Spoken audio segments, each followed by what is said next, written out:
Hi hello నమస్తే welcome back to my channel ఈ తరం కోడలు. ఆలస్యం చేయకుండా కథలోకి వెళ్ళిపోదామా? మరి ఏదో భయము, ఏదో అశాంతి. రోజంతా ఏ పని చేయడానికి తోచలేదు. ప్రశాంతంగా ఒకచోట కూర్చోలేకపోతున్నాను. ఏ పుస్తకము చదవలేకపోతున్నాను. యాంత్రికంగా విద్యాలయానికి వెళ్ళి వస్తున్నాను. కానీ అక్కడ చెప్పేదేది వినిపించనూ లేదు, తలకెక్కనూ లేదు. ఇలా 2 రోజులు ఎలాగో గడిపి 3వ నాడు సాయంకాలం మళ్ళీ నా స్నేహితురాల్ని కలుసుకొని పలహారాదులు కానిచ్చి తిన్నగా దగ్గరలో ఉన్న ఒక సినిమాకు తీసుకువెళ్ళాము. అక్కడ పిక్చరు ఒక ప్రేమ గాథ తెర మీద నడుస్తున్నది. హాల్లో ఉన్న ప్రేక్షక జనమంతా ఎంతో ఉత్సాహంగా చూస్తున్నట్టు అనిపించింది. నా సమీపంలో ఉన్న యువకులను చూస్తే వారి హావభావ విలాస చేష్టలు నాకు ఆనినంత వరకు చూడగా మా ఊహ రుజువైనది. కానీ మాకు మట్టుకు ఎంచేతనో ఉండవలసినంత ఉత్సాహజనకంగా కనబడలేదు. కారణం చెప్పలేను. బహుశా మేముభయులము కూడా మా ఆలోచనలో నిమగ్నములమై ఉండడమే కారణమై ఉంటుంది. నేననుకున్నట్టుగానే ఆ అమ్మాయి కూడా మా స్నేహం ఎటు పరిణమింప చెయ్యాలో ఈనాడేదో నిశ్చయానికి రావాలననే నిత్యము చేసుకోదలిచినదని అనుకుంటున్నాను. పిక్చరు సగం కూడా ముగియకుండానే శ్యామ్, ఈ పటం చాలా డల్గా లేదు, నీకెలా ఉన్నా నాకు మటుకు తలనొప్పి వస్తుంది. మనం హాయిగా బయటికెక్కడికైనా పోయి కూర్చోకూడదు అన్నది. సరే అలాగే చేద్దాము. ఇక్కడ కూర్చోవడం నాకు కొంచెం ఇబ్బందిగానే ఉన్నది అని ఉభయలము లేచి బయటకు వచ్చేశాము. అక్కడి నుంచి ఈ మధ్యన మేము వెడుతూ వచ్చిన కొండల మీదకు ఎక్కాము.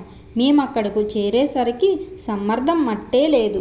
ఇంకా బాగా చీకట పడనూ లేదు. నిర్జనంగా ప్రశాంతంగా ఉన్న ఒక పొదమాటున చతికిల పడ్డాము. 2-3 నిమిషాలు ఉభయలుము ఏమీ మాట్లాడలేదు. ఈ వ్యవహారమేదో ఒక కొసకు తేవాలనని ఆ అమ్మాయి కూడా ఎందుచేతనో అనుకున్నదని నాకు తోచింది. ఇంతట్లో ఏ మాట లేకుండా ఆ అమ్మాయి నాకు బాగా దగ్గరగా జరిగి గబుక్కున కౌగిలించుకొని మాట మంచి లేకుండా ముద్దు పెట్టుకున్నది. నేను నిశ్చలముగా ప్రతిచుంబనము చేయకుండా నన్ను కాదన్నట్టు కూర్చోవడం చూసి నిర్ఘాంతపోయి, ఏమిటి శ్యామ్, అలా ఉన్నావేం? అంత చల్లగా మంచులా గడ్డకట్టుకుపోయినట్లు ఏ చలనము కనిపించదే నీలో? మామూలుగా లేవు, ఎందుచేతను? ఒంట్లో బాగాలేదా? నా మీదనేమైనా కోపం వచ్చిందా? ఇదివరకెప్పుడు మనం ఒకరినొకరు కౌగలించుకున్నప్పుడు ముద్దు పెట్టుకున్నప్పుడు ఇలా ఉండేవాడివి కావు. ఈనాడు నీలో రక్తం వేడి ఎక్కడం లేదా? నన్ను నీ కౌగిట్లో బంధించుకోవాలనని, నాకు ఊపిరాడకుండా ముద్దులతో ముంచివెత్తవాలని లేదా? ఈనాడు నీ ప్రవర్తన నాకేమీ అర్థం కావడం లేదు. ఈ వేదన నేను భరించలేకుండా ఉన్నాను. ఈ 2-3 రోజుల నుంచి ప్రతి క్షణము నీవే నన్నావహించి, నీ మాటే నా చెవులలో మ్రోగించి, నీ చుంబనమే నా పెదవుల మీద నిలిపి, నన్నేదో చేస్తూ ఏ స్వర్గసీమలోనో విహరింపజేస్తున్నట్లు విచిత్రమైన అనుభూతితో, జాగృతతో, స్వప్నమో రాత్రో పగలో తెలియని స్థితిలో వచ్చి నీ ఒడిలో వాలాను. నా వేదన వెల్లడించుకుంటుంటే మాట్లాడవెందుచేతను? నేను భరించలేని బాధను చెప్పుకుంటున్నాను శ్యామ్. ఇవన్నీ నీ నోటంట రావలసిన మాటలు. ఏ స్త్రీ తనకు తానుగా ఇంత విస్పష్టంగా తన భావాలను వెల్లడించదు. నీవు చాలా అమాయకుడివని, పసివాడివని, ఏ అనుభవమూ లేక నా పరిచయంతో కలిగిన స్వల్ప అనుభవాన్ని కూడా పైకి చెప్పలేక సిగ్గుతో నీవు సతమతమవుతున్నావని ఊహించి నీ బాధతో పాటు వెల్లడించాను అనుకుంటున్నాను శ్యామ్ అంటూ ఉద్రేకంతో గాగ్దదికతో చెబుతూ అశ్రుపూరిత నయనాలతో నా కేసి చూస్తూ జవాబుకెదురు చూస్తున్నట్లు నా వడిలో నుంచి లేచి కొంచెం దూరంగా జరిగి నా వైపు చూస్తూ కూర్చున్నది. నేనేం చెప్పను, కరిగి నీరైపోయాను. ఆ అమ్మాయి అన్నట్లే నేనైతే నా బాధ అంత స్పష్టంగా చెప్పలేకపోయేవాడి. స్త్రీ స్పర్శ తగలగానే లోకజ్ఞానం పోయి స్వర్గసీమలు విహరిస్తున్నట్లు అనిపించడమే కానీ అంతకంటే ఈ తీయని వేదన వర్ణించలేకపోయేవాడిని.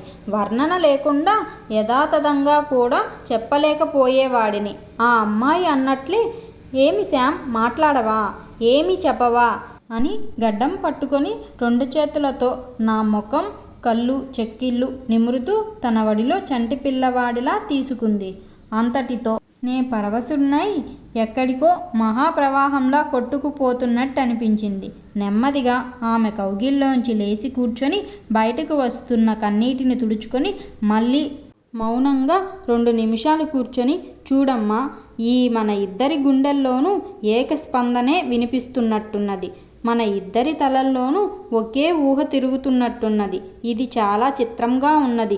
నీవన్నట్లే నీవు చెప్పినదంతా నేను చెప్పవలననుకునే వచ్చాను. నిన్ను చూడ్డంతోటే నీ గంభీర వదనం నన్ను కొంచెం వెనకాడించింది. నేనేమీ అనలేకపోయాను. అయినా భావాలకు తగిన మాటలు నా నోటికి అందలేదు. అందుచేతను ఏమీ అనలేక నిశ్చేష్టుడనై కూర్చున్నాను. నీవన్నదంతా ప్రతి అక్షరము యథార్థమే. నేను నిన్నటి నుంచి కాదు, నిన్ను విడిచి వెళ్ళినప్పటి నుంచి ఒకే ఆలోచనతో ఉక్కిరిబిక్కిరి అవుతున్నాను. మన అనురాగానికి పర్యవసానం ఏమిటా అనే ఆలోచనలో పడ్డాను. నీవన్నట్టునే పసివాడినే, ఏ అనుభవము పొందనివాడినే. అందుచేతనే దాని పర్యవసానం హఠాత్తుగా స్ఫురించేసరికి హడిలిపోయిన మాట కూడా నిజమే అని ఈ బెదిరే లేకుండా ఈనాడు మన ఉద్రేకం ఒక కొసకు వచ్చేదని అనుకుంటున్నాను. ఆ ఊహతో మరీ బెదిరిపోయాను. నా మాటల వల్ల నీకు అటువంటి ఊహే వచ్చిందని అనుకుంటున్నాను. అందుచేత ఏమి చేయాలో తోచక, ఏమి చెప్పాలో ఎలా చెప్పాలో అంతకంటే తోచక ఏ చైతన్యము లేనట్లు బొమ్మలా కూర్చున్నాను. అయినా శరీరం వేడెక్కకపోలేదు. రక్త ప్రవాహము వేగము తగ్గనూ లేదు. ఎటొచ్చి తరువాత అడుగు వేయడానికే సంకోచిస్తున్నాను. నీకు అటువంటి ఊహే కలిగినది కనుక మన ఉభయలము కూడా ప్రశాంతంగా మన స్థితి, మన భవిష్యత్తు ఆలోచించుకోవలసిన తరుణం వచ్చింది. మా దేశము, మా ఆచార వ్యవహారాలు మీకు బొత్తిగా తెలియదనుకుంటున్నాను. మాలో పరిచయం లేని యువతీ యువకులు పరస్పరము కలుసుకోవడమే అసంభవము. పరిచయస్తులు కూడా కలుసుకున్న రహస్య స్థలాల్లో కలుసుకునే అవకాశం ఉండదు. ఉన్న ఒక పట్టాన ఒకరి స్పర్శ చూపులలోనో లేక ఎప్పుడో ఒకప్పుడు మాటలలోనో వ్యక్తం కావలసిందే కానీ చేతులలోకి దిగడం అంటూ ఎన్నడూ ఉండదు. ఇవన్నీ వివాహానంతరం క్రియలే. అప్పుడు కూడా అన్నప్పుడు వీటికి అవకాశం చిక్కడం దుర్లభం. అందుచేతనిక మనము కాస్త శాంతించి మన ఉద్రేకాలకు సంకెళ్ళు వేసి మన విషయం క్షుణ్ణంగా ఆలోచించుకొని ఒక నిర్ణయానికి రావాలి అని నిశ్చయం చేసుకున్నాను. నేనెక్కడి నుంచో దూర తీరాల నుంచి చదువుకొని ఇక్కడికి వచ్చాను. దైవికంగా ఎందుకో మనం కలుసుకున్నాము. మన కలయిక ప్రథమ పరిచయంతో ఆగక, కర్చాలనంతో నిలవక, కౌగిల్లోకి, అక్కడ నుంచి ముద్దుల వరకు సాగింది.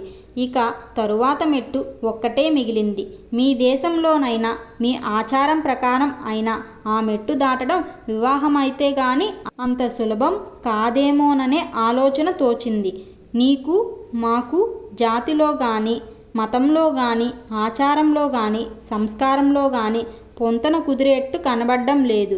మనమిద్దరం ఏకమైతే అన్నింటి మాట ఎలా ఉన్నా మన జీవనయాత్ర సుఖంగా సాగుతుందా? ఏ పొరపొచ్చములు క్షణక్షణము పొడసూపకుండా ఉంటాయా? నేను మా వాళ్లకు ఏకైక సంతానం. నీకోసం వాళ్ళను విడిచి రాలేను. నీవు మాత్రం మా దేశంలో ఉండగలవా? నీవంగీకరించి వచ్చిన మా వాళ్ళు మనలను గుమ్మంలోనికి రానివ్వరన్న సంగతి మనం మరువకూడదు.